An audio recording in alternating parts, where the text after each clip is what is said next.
जगदीश आदिवासी भील पाली जिले के सादड़ी गांव से राजस्थान सरकार व राजस्थान व समस्त भारत के राज्यों के आदिवासी संगठनों को आह्वान करता हूं कि हम लोग बहुत परेशान हैं जमीनी विवाद को लेकर के। और हमारी पुरखों की जो रणकपुर रोड विजय वल्लभ हॉस्पिटल के पास खसरा संख्या चक नंबर 1 के खसरा संख्या 3370/6658 जो हमारे पुरखों की कब्जेशुदा भूमि है, वह हमारे पीछे 3370/2 जो एक जैन की खातेदारी भूमि है, जिनके आवागमन हेतु पश्चिमी दिशा में उनका रास्ता है और उसके आगे हमारी जमीन है, जिस पर 1985 से पूर्व बसे हुए हैं, जहां हमारे अर्ध कच्चे पके मकान झोपड़े जो हमारे लिए महल जैसे आशियाने बने हुए थे, जिसे उस जैन ने मतलब धोखे से और फर्जी तरीके से हमारे पुरखों पर, हमारे पिता और हमारे पिता के जो साथी लोग थे, दूधाराम खेताजी भील, वीराराम राजाजी मीणा व थानाराम चेलाजी भील, ओमजी उर्फ अमृतलाल पुत्र कला पूनाजी कलाल, चैनगिरी जी पुत्र चिमनगिरी जी गोस्वामी व अन्य साथी जो 5-6 साथी लोग थे, उन पर झूठे कानूनी कार्रवाई की गई राजस्व मंडल में, जिसका 1985 से लेकर के 2011 तक राजस्व कानूनी कार्रवाई चली, जिसमें 2011 में राजस्व बोर्ड अजमेर में उनकी जो रिट पिटीशन दायर की गई थी, जो खारिज की गई। इस तरीके से वह सब जगह हारता गया और उसके बाद में, हारने के बाद में, उन्होंने दूसरा षड्यंत्र रचा हमें उस भूमि से बेदखल करने के लिए। एक जैन भामाशाह को तैयार किया गया, जिनके नाम से सालिद नगर के अंदर 3 प्रवेश द्वार बनाए गए, जो फालना सड़क मार्ग, देसूरी सड़क मार्ग व रणकपुर सड़क मार्ग पर। तो देसूरी व फालना सड़क मार्ग पर जो प्रवेश द्वार बनाए वह सीमा पर बनाए गए और सड़क सेंटर से दोनों तरफ दूरी बराबर लेकर के और व्यवस्थित तरीके से बनाए। बल्कि जो देसूरी सादड़ी से उदयपुर मार्ग पर जो बनाया गया, वह सड़क से सीमा से, सादड़ी की नगर सीमा से 8 किलोमीटर पहले हमारे प्लॉट के सामने जस्ट बनाया गया। उनकी नियत थी कि उक्त जो प्रवेश द्वार बनाने के बाद हमारी जो भूमि है वो सड़क सीमा में बता करके हमें बेदखल करने की पूरा प्रयास किया गया, जिसमें मतलब वो नाकाम रहा। उसके बाद में उसने हमने शिकायत की कि जो प्रवेश द्वार बनाए वह कानूनी पालना नहीं की और उन्होंने बिना स्वीकृति के बनाया, जिसमें मैंने आरटीआई लगा करके सारे रिकॉर्ड निकाले, जिसमें साफ साफ लिखा गया है कि 1 वर्ष तक उनको परमिशन नहीं थी, उसके बावजूद उन्होंने गेट का निर्माण कराया। और बताया गया कि उन्होंने सिर्फ उनको फ़ोन के जरिए मौखिक रूप से पाबंद किया, लेकिन उन्होंने किसी प्रकार की कोई उचित कार्रवाई नहीं की, जिसके कारण वो गेट बन के तैयार हो गए रातों रात, मतलब रात दिन तैयार किए उस गेट को।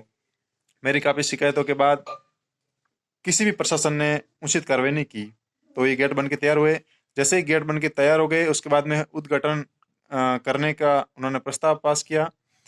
तो उसके बाद में उद्घाटन के बहाने हमें उस भूमि से बेदखल किया और हमारी भूमि को रातों रात जैसे भी बुलडोजर चला करके जो अर्ध कच्चे पक्के मकान झोपड़े थे वो सारे हटाए, सबूत नष्ट किए, उसके वहाँ मिट्टी भर के समतल किया गया। तो उसके बाद में जो मैंने नेशनल ह्यूमन राइट्स दिल्ली को लेटर जारी किया था हमारी ज़मीन की शिकायत को लेकर के, तो वहाँ से जो जांच बैठ गई 2018 में, तो उक्त भूमि उस वक्त में खाली थी, क्योंकि उन्होंने सारे मकान तोड़ दिए गए थे। तो उन्होंने यहाँ से लेटर जारी करके बता दिया जांच में कि उक्त भूमि पर किसी प्रकार का कोई कब्जा नहीं है इन लोगों का, वो सरकारी भूमि है और सड़क किनारे जो भूमि है वो खाली पड़ी है, उसमें किसी प्रकार का झोपड़ा नहीं है, क्योंकि उन्होंने पहले से ही उस भूमि को समतल कर दिया था और वहां पे बुलडोजर चलाए गए थे, जो अर्ध के जो मकान थे, जो सबूत थे, वो सारे नष्ट किए गए। तो धरातल से सबूत नष्ट कर सकते हैं, लेकिन जो रिकॉर्डली जो सबूत हैं वो कभी भी ये लोग नष्ट नहीं कर सकते हैं। तो हमारी जो जमाबंदी नकल है उसमें साफ गैर मुमकिन मकान दर्ज है और 1985 की मौका रिपोर्ट है हमारे पास में, और जो देसूरी एसडीएम कोर्ट में और पाली जो अपील अधिकारी है वहाँ पे हमारा रिकॉर्ड है, और अजमेर में हमारा रिकॉर्ड है, वहाँ से कोई नष्ट नहीं कर सकता है। तो हम ये चाहते हैं कि जीते जी हमें इस जो भूमि का पट्टा है जो मिले। हमने 2014 में भी अपील की थी पट्टे के लिए, जो भी फाइल इन्होंने दबा रखी। अभी वर्तमान में हमने जो पट्टे की फाइल लगाई थी, तो इन लोगों ने हरकत में आकर के मतलब जो जैन था उसने वो जमीन बेच दी है भूमाफियाओं को, जो राजनेता शरण प्राप्त राजनीतिक शरण प्राप्त भूमाफिया हैं बड़े बड़े, जो नगर पालिका में मिले हुए हैं। तो नगर पालिका जो प्रशासन है, कुछ भ्रष्ट कर्मचारी है, वो भी उस भूमाफियाओं से मिले हुए हैं। उनका सारा बिजनेस जो प्रॉपर्टी को लेकर के साथ में चलता है, और इसलिए वो लोग हमें मतलब उस भूमि से बेदखल करना चाहते हैं, बार बार प्रयास कर रहे हैं। तो सबूत नष्ट करने के बाद हम पुनः उक्त भूमि पर बैठे थे, हमारे जो झोपड़े बनाए गए थे। तो नगर पालिका ने जो वर्तमान ईओ है नरपत सिंह राजपुरोहित, ठीक है ना, तो उसने मतलब उस भूमाफियाओं को फायदा पहुंचाने के लिए मतलब हमें एक नोटिस जारी किया कि आपने सड़क सीमा में अतिक्रमण किया है। बल्कि कोई सड़क सीमा में अतिक्रमण नहीं था, हमारा खसरा अलग है, सड़क का जो है उसका खसरा अलग है, और पीछे वाले का जो खसरा है वो भी अलग है। उस सड़क और उन पीछे वाले की जमीन के बीच में हमारा खसरा है, जो आज से नहीं है, 1985 से है वहां पे हमारा कब्जा। तो बैठे थे तो उन्होंने नोटिस जारी किया मतलब उस भूमि को खाली करने के लिए। तो हमने लिखित में उन्होंने जवाब मांगा था हमसे, तो हमने लिखित में विधिक नोटिस उनको दे दिया था। तो विधिक नोटिस देने के बाद आनन फानन में वो लोग हरकत में आए, और ऊपर से प्रेशर होने की वजह से भूमाफियाओं का, और हमें ताबड़तोड़ पुलिस जाब्ते के साथ में वहाँ मौके पर पहुंचे, और हम लोग जा बैठे थे, हमें कोई किसी प्रकार की वार्ता ना की गई और किसी प्रकार का कोई सवाल जवाब नहीं किया। और आनन फानन में जेसीबी ला करके और ट्रैक्टर ला करके और नगर पालिका प्रशासन आकर के सारी तोड़फोड़ की, और जो हमारे झोपड़े थे वो सब हटाए, सब कुछ किया, ठीक है ना। और सबूत नष्ट के लिए पुनः जिस तरीके से पहले जमीन रखी थी उन्होंने, उसी तरह उन्होंने वापस जमीन की और हमारे ऊपर झूठा मुकदमा दर्ज किया, जिसका अभी हम केस लड़ रहे हैं।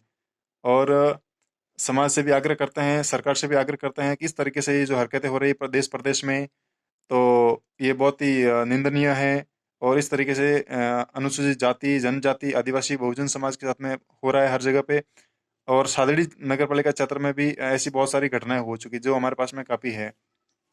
तो हम तमाम संगठनों से जो आदिवासी समाज, बहुजन समाज जो संगठन है, उन संगठनों से निवेदन करते हैं कि जो भी पीड़ित है वो आपके पास पदाधिकारी के पास में आता है अपनी समस्या को लेकर के, तो जीते जी मतलब हम ये चाहते हैं कि उन्हें इंसाफ न्याय मिले। मरने के बाद तो सभी लोग आते हैं, लेकिन जो उस पीड़ित परिवार के घर में जो हानि होती है वो हम भरपाई नहीं कर पाते हैं। मैं भी एक सामाजिक कार्यकर्ता हूँ, और समाज के लिए हर वक्त तत्पर रहता हूँ, हर जो पीड़ित परिवार है उनके साथ में खड़ा रहता हूँ। तो मैं भी चाहता हूँ कि आज हमारे साथ में जो हो रहा है, तो मेरे साथ में भी ये हो रहा है। आज हमारे साथ में जो कपूर जी हीरा कर बैठे हैं, उनके साथ में भी ये हुआ है। तो अभी तक उनको भी न्याय नहीं मिला है, और हमारे जो पुरखे भी लड़ते लड़ते आज मेरे भी 30 वर्ष की एज हो गई है, और मेरे बच्चे भी आज 15-16 साल के हो गए हैं। तो क्या हम ये चाहते हैं कि पहले हमारे पुरखे लड़े, हमारे पिताजी लड़े, और हमारे पिताजी के जो साथी लोग लड़े हैं, आज वो भी बुजुर्ग हो गए हैं, ठीक है ना। आज उनकी भी 60 से 70 वर्ष, 80 वर्ष के लगभग उम्र हो गई है, और अब हम लड़ रहे हैं। तो उसके बाद में क्या हमारे बच्चे भी यही काम करेंगे? आज जो हमने जो पूंजी कमाई थी हमारे बच्चों के लिए, आज वो सारा धन जो है इस झूठे मुकदमों में, इस ऐसी जो लड़ाई जो जमीनों के विवादों में खर्च हो चुकी हैं। तो कब तक हम ये चीज़ करेंगे? तो इसलिए हम राजस्थान सरकार से भी आह्वान करते हैं कि जल्द से जल्द इस समस्या का समाधान करे, जीते जी हमें इंसाफ न्याय मिले। और मरने के बाद जो पट्टे मिलते हैं, जो हम धरना प्रदर्शन करते हैं, वो मतलब उचित नहीं है। अगर सभी को ये वीडियो के मार्फत से मैं संदेश देना चाहता हूँ कि जब जिस जिसके पास में ये वीडियो देख रहे हो, सुन रहे हो, तो सभी से आग्रह है कि जल्द से जल्द हमारे सहयोग करें, और सरकार से भी आह्वान करे कि हमें सपोर्ट करे और हमें इस ज़मीन का जो पट्टा है दिलाया जाए उचित जांच कर, ठीक है ना। बल्कि ये जो सड़क सीमा हम बता रहे हैं, तो जो सादड़ी से रणकपुर जा रही है सड़क, वो 9 किलोमीटर की सड़क है। तो उस सड़क पे सिर्फ हमारा अतिक्रमण नहीं है और हमारा मतलब सड़क सीमा में नहीं है। ऐसे बहुत सारे लोग बैठे हैं, तो हमारा सड़क सीमा में है तो उन लोगों का भी सड़क सीमा में आना चाहिए। तो उन लोगों के क्यों नहीं तोड़े गए घर, उन लोगों के क्यों नहीं मतलब हटाए गए कब्जे, सिर्फ हमें ही टारगेट क्यों किया गया? क्यों? ये एक बड़ी षड्यंत्र और राजनेताओं का हाथ है इसमें। और जो बड़े जो स्वर्ण कास्ट जो लोग हैं, भूमाफिया जो लोग हैं, उन्हें फायदा कहीं ना कहीं ये लोग सब पहुंचाना चाहते हैं और हमारी जो जमीन है वो हथियाना चाहते हैं हमसे। और इस पूरे सादरी नगर में हमारी कोई प्रॉपर्टी नहीं है, कोई जमीन नहीं, एकमात्र वो हमारी जो जमीन थी उसे भी ये लोग छीनना चाहते हैं। तो हरगिज ये हमने होने नहीं देंगे जब तक जीवित हैं। हर हाल में हम लड़ेंगे, चाहे अंतिम सांस तक हमें लड़ना पड़े। लेकिन हम समाज से ये चाहते हैं कि आप हमारा सपोर्ट करें, सहयोग करें, ठीक है ना। तो सभी से आग्रह है, निवेदन है, सरकार से भी, जो सरकार में हमारे एमएलए एमपी जो मंत्री लोग बैठे हैं उनसे भी हम आशा रखते हैं कि जल्द जल्द इस मुद्दे पर आप विचार करें और हमें न्याय दिलाएं। और सादड़ी नगर पालिका क्षेत्र में वर्तमान में जो ये फैमिलियाँ जो चल रही है उसमें भी जातीय भेदभाव हो रहा है, ठीक है ना।